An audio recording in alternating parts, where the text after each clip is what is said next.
Ovulation is your superpower.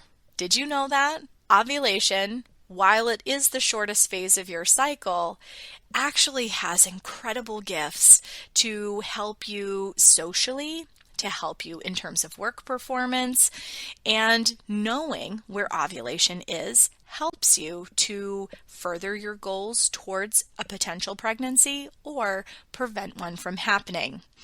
Join us this week as we take a deeper dive into ovulation, what it is, what it does, and how, secretly, it's your superpower. Hi, I'm Adrienne Irizarry. I am an Eastern medicine practitioner who is passionate about women's health and helping women live their best lives.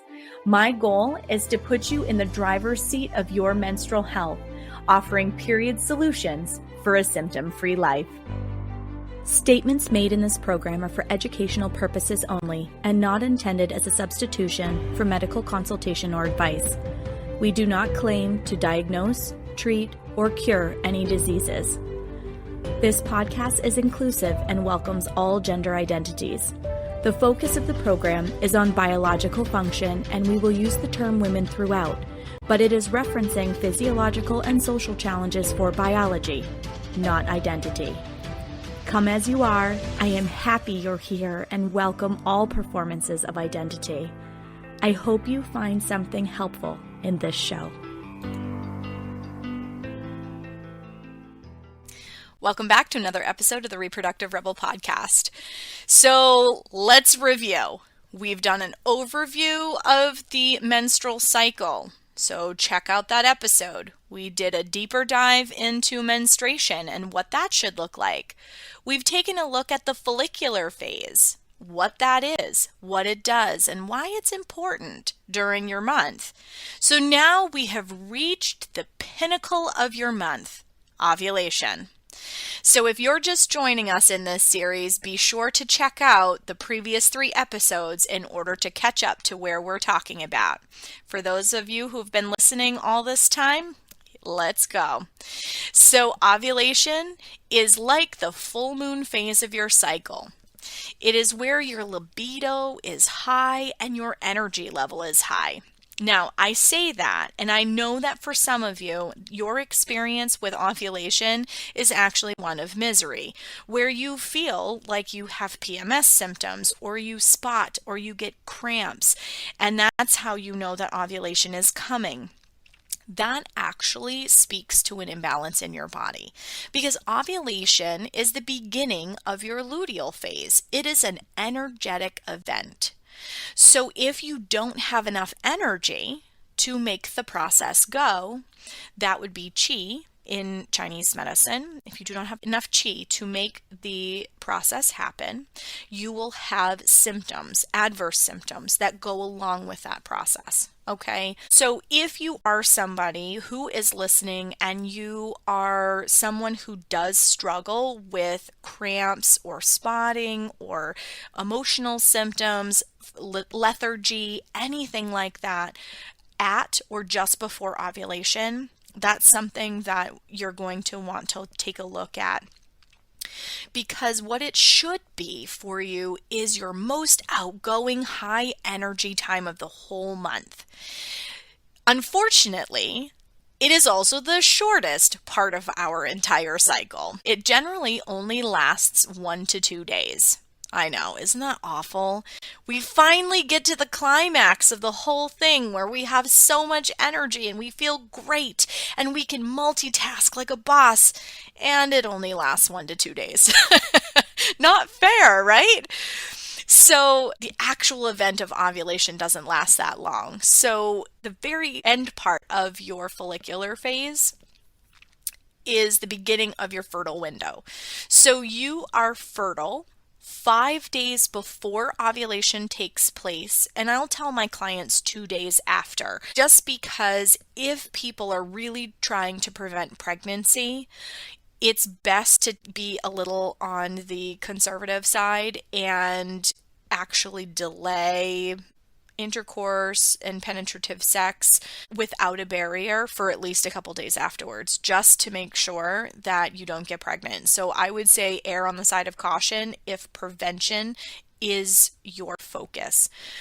If trying to get pregnant is your focus, you're going to want to capitalize on the 5 fertile days leading up to ovulation. So you know that you've entered your fertile window because there's going to be a distinct change in your discharge. So you're going to go from really not having much to all of a sudden you feel wet, and as you progress through that fertile window, you feel like you become more and more wet to the point where you need to change your underwear more often. It is slippery. There is more of it. It will go from being creamy like hand lotion to being thinner and a little more watery. And the day that ovulation occurs, you will have egg white, stretchy mucus. So when you have the mucus on your fingers, it's going to feel very slippery, and you're going to be able to stretch your fingers apart, and there'll be like a clear string that will be between your fingers. And when you stretch it, it doesn't snap. That is how you know you have an egg, because those little fibers, that little stretchy part there that doesn't break and snap when you stretch your fingers, that actually is like a sperm superhighway to get sperm to the egg as fast as possible because the window is so short. Our body is brilliant. It's put all kinds of little adaptations into the mix in order to help us to get pregnant, right? So if you are trying to get pregnant, trying in that window where you start seeing that change in your cervical mucus leading up to the time that ovulation takes place is actually good preparation, because you're not going to want to have sex with your partner every single day. He needs time to recharge also. So trying every other day in that window actually will increase your success rate, and it makes you not tired of each other, because when you've been trying to conceive, for those people who have been trying to conceive over a prolonged period of time, it becomes very mechanical after a while, and you don't want that. I'm an Eastern medicine practitioner, so I totally believe in the energetic connection between the partners is equally as important in the conception process as the actual physical act is. So you're going to want to foster that relationship with one another. So your first day of your fertile window is marked by that change in cervical mucus. And the reason that it is so important to watch for that change, not only for prevention, but what it is telling you is that your body has come up out of being acidic into a more alkaline state, meaning that sperm can survive. So outside of this 7-day fertile window, your body is a sperm killing machine. Let me just pause there for a second and let that sink in. When you are not in this creamy, slippery cervical mucus stage for the 7 days of your fertile window, you are a sperm killing machine. Men are more alkaline. Our vaginal canal is more acidic. We are not a hospitable place for sperm to survive unless we have entered our fertile window. So at the beginning of the fertile window, this is where you can essentially start making deposits, for lack of a better way to talk about it, because your fertile cervical mucus will actually feed the sperm and keep it alive. So sometimes people will go, but I didn't have sex when I ovulated. It was like a couple days before. Yep, that 5-day window before your egg appears is actually more of the danger zone, because your mucus is designed to keep sperm alive until the egg gets there. So this is why when you are trying to conceive, you would try on like day 11 and then maybe skip day 12 and try on day 13 and skip day 14, right? Because you are trying, and sperm can live in your body up to 5 days. So each of your attempts are not like taxing you or your partner. At the same time, you are leaving enough sperm there, kind of incubating, until the ovulation act takes place. So they are ready and waiting whenever the queen makes her appearance. So trying in that 5-day window leading up to ovulation is a very strong approach if you are trying to get pregnant. If you are trying to prevent pregnancy, you are definitely going to want to wear a barrier of some sort or abstain until you're outside of that window, depending on how paranoid you are. The hard part about the abstinence aspect is we are the most interested in being intimate with a partner when we're in that window. Naturally so, because the body goes, oh, we have a chance to get pregnant. So we're going to, throw a little heat on this fire and make you a lot more interested, which is kind of unfortunate when that isn't your goal, because your libido will change as your hormones change throughout the month. But you're going to be the most interested in doing the things when you are in that fertile window.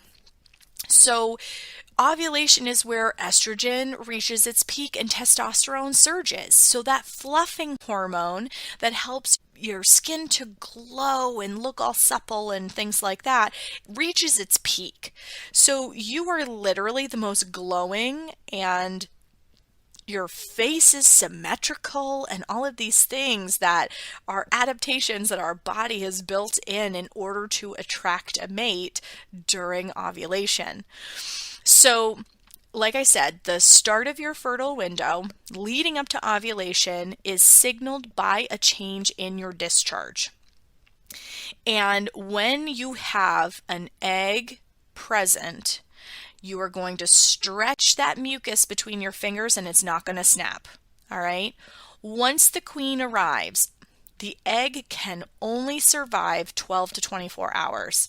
And at the end of her viability window, it is marked by the disappearance of that stretchy mucus. It's like the gate closes, we are no longer open for business, and you go back to having dry days, meaning that the slippery, mucusy quality discharge that you're going to get is typically only going to be connected with arousal.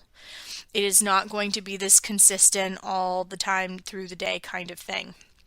So your body, when it is properly supported, you will know exactly where you are in your cycle and whether you're in a risk zone or an opportunity zone, depending on what your goals are, for a potential pregnancy to result.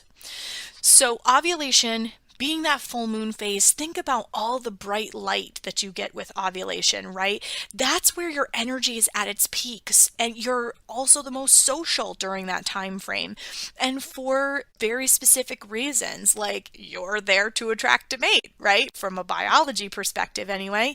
So these are the days to capitalize on any types of social activities that you need to do, whether it's for work, whether it's family related, anything like that.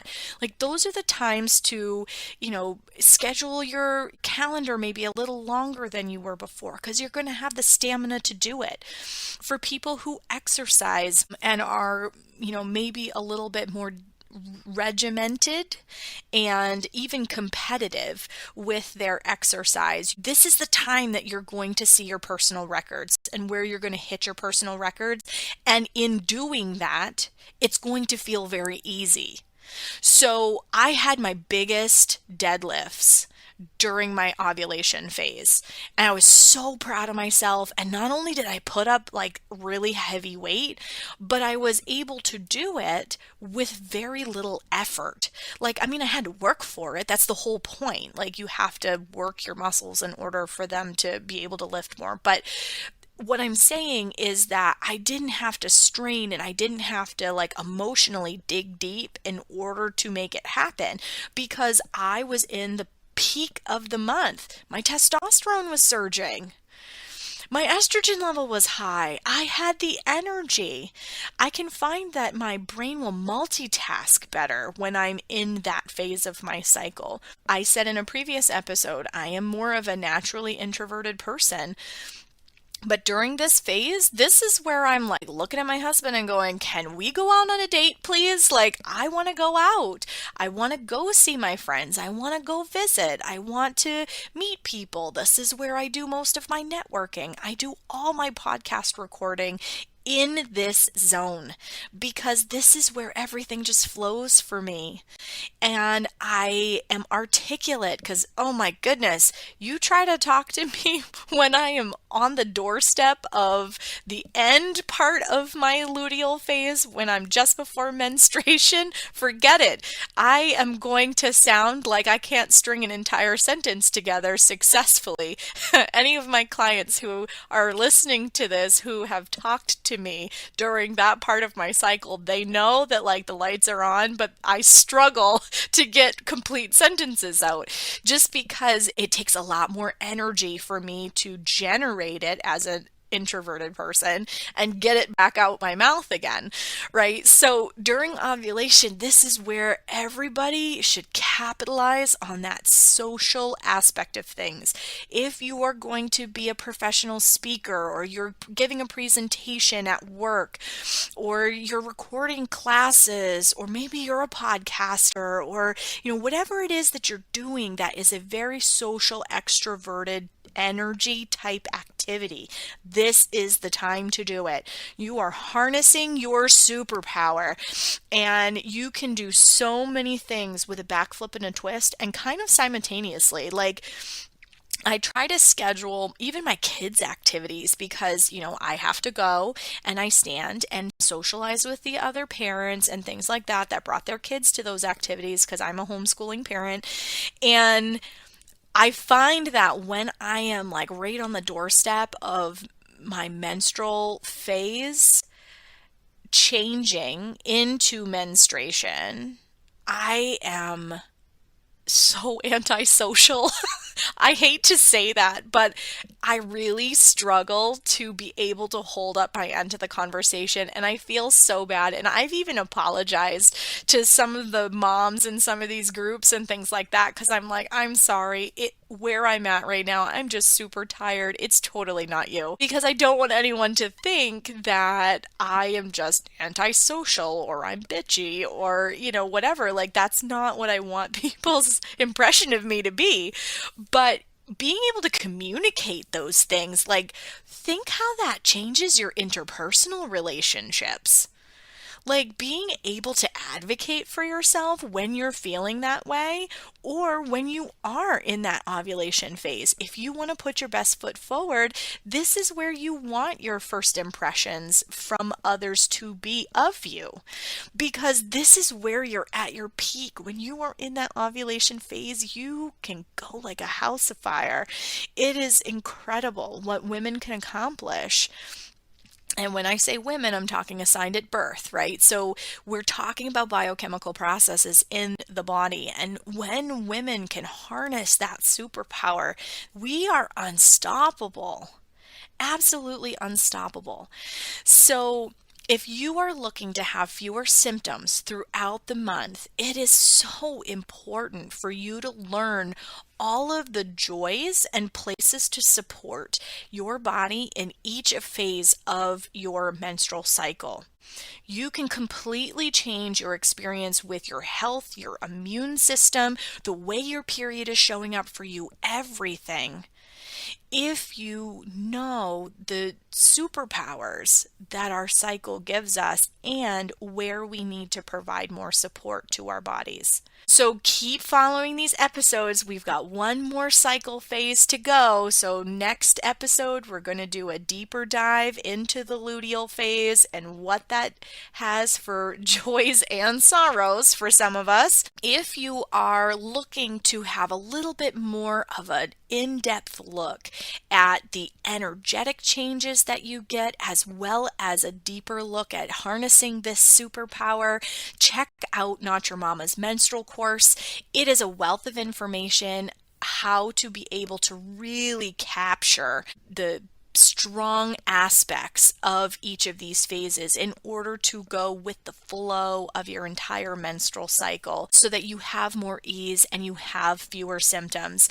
If you're as excited about this as I am and you are looking to connect with others, looking to transform their period problems, please join us in the Reproductive Rebel Podcast Listeners Facebook group. It is a free opportunity. There is a link in the show notes. Join us for the conversation and let's talk about periods and how our bodies are really incredible and can provide you superpower capability. Thank you for joining me for another episode of Reproductive Rebel. Reproductive Rebel is recorded by certified peri-steam hydrotherapist, herbalist, sound healer, and Chinese nutritional therapist Adrienne Irizarry of Moon Essence LLC. If you are interested in setting up an appointment with Adrienne for one-on-one support, ordering from our store, or checking out our course offerings, visit our website at moonessence.life.